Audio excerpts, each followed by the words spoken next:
Welcome to the Coast to Coast podcast, brought to you by Play Picks and the Lines, coming to you from the West Coast. Josh Lander, joined by my guy Nate Weitzer on the East Coast, and it's time for our player props video, our favorite video of the day. Each and every weekday that we bring you, we're going to go ahead and look at this small slate and find a couple of player props for you. Make sure you check out Nate's great article up on playpicks.com as well. Got some best bets and player props in there for you.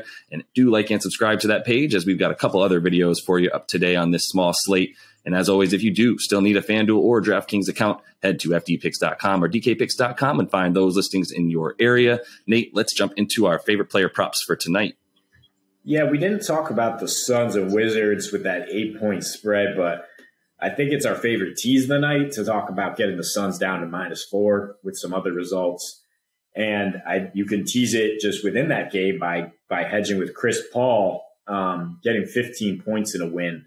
I like that at just over plus 108 right now at FanDuel.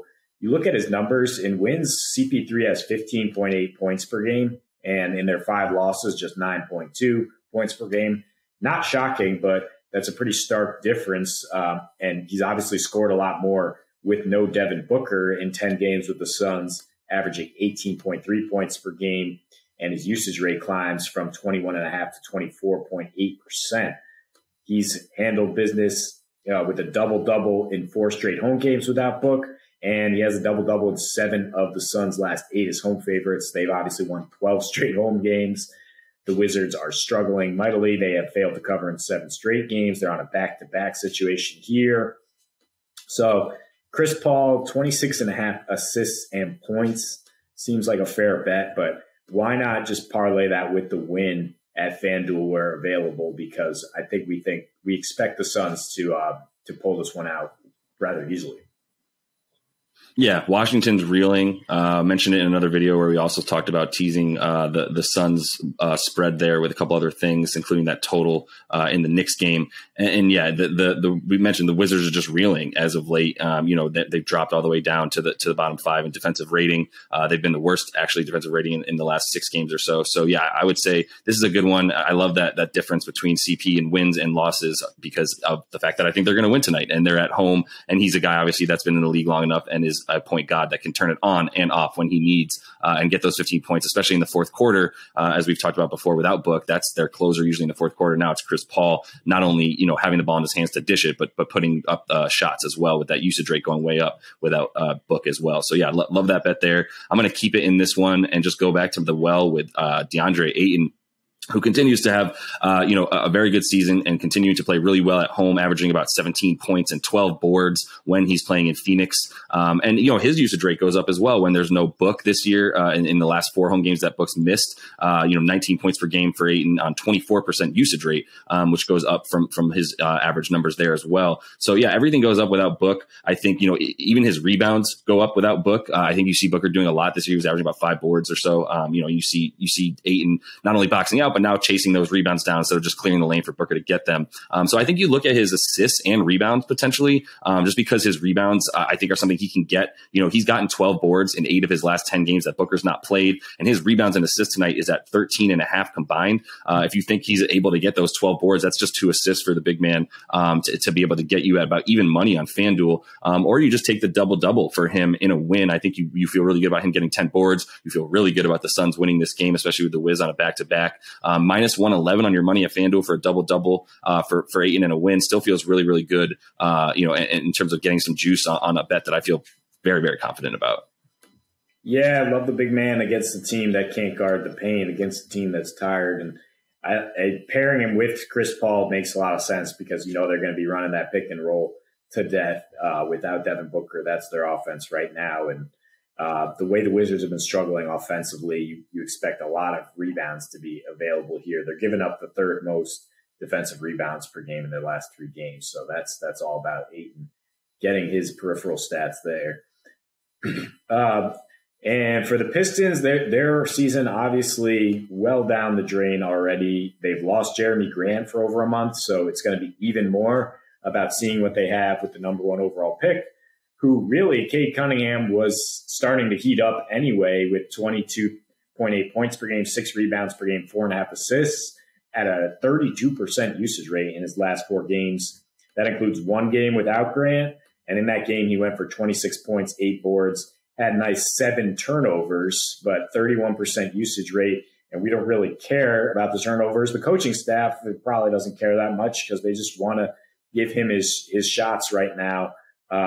So in a matchup against Indiana, which, as we talked about, is extremely inconsistent, hard to predict how they're going to perform. But I think you can kind of lean into that and say, you know what, the Pacers have the third fewest points per game in the second half this year. They're probably not pulling away and forcing Cunningham to sit in the fourth quarter or anything. They also allow the second most paint points at home, nearly 50 points in the paint.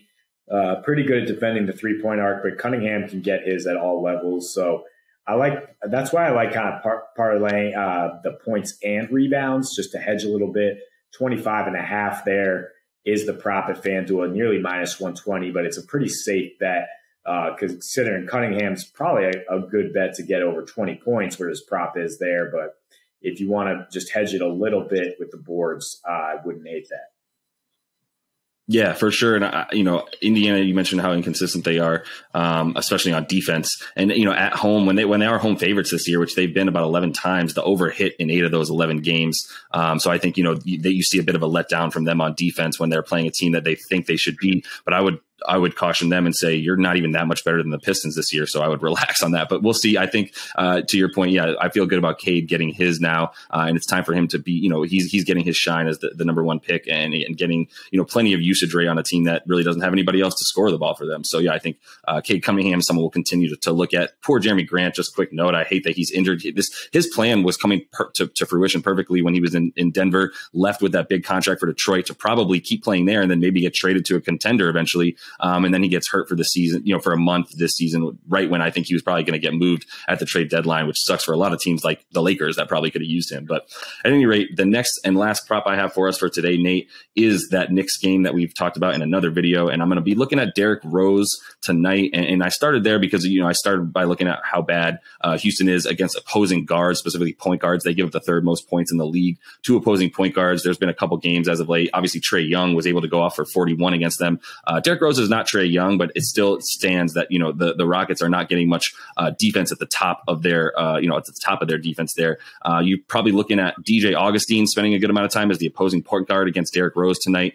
He's been getting a lot of minutes as of late, especially without those young guards like KPJ and Jalen Green. His defensive rating individually is at about 114, second worst on the team. I mean, DJ Augustine's never been a defensive stopper of any kind, small guard, and someone that Derrick Rose should be able to get in the lane against all night. So I would say, Derrick Rose, if you like his assists and points, which I would like to add his assist to it. He's been averaging about 13.5, 14 points since Kemba went down, came out of the lineup. It's not that many. He's been averaging about 6 assists in that time as well. So I think you need to add those two together. If you get 22.5 assists and points combined for D Rose tonight, get about minus 113 on your money at FanDuel.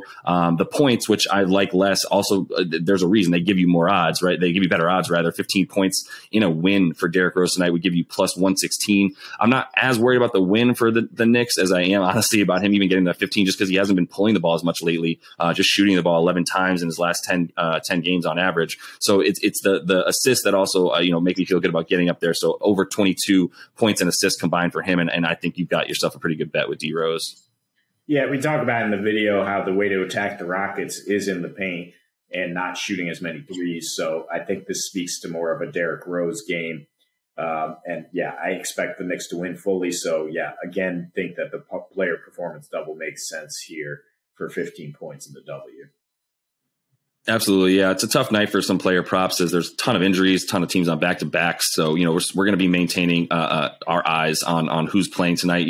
Christian Wood, is he going to go? See how that affects everything for the Knicks and Rockets game, et cetera. So make sure you are staying tuned to all of that. But that is all the time we have for today. Do like and subscribe to that page. You can check out the other couple videos that we have for you tonight. And until we see you next, happy betting.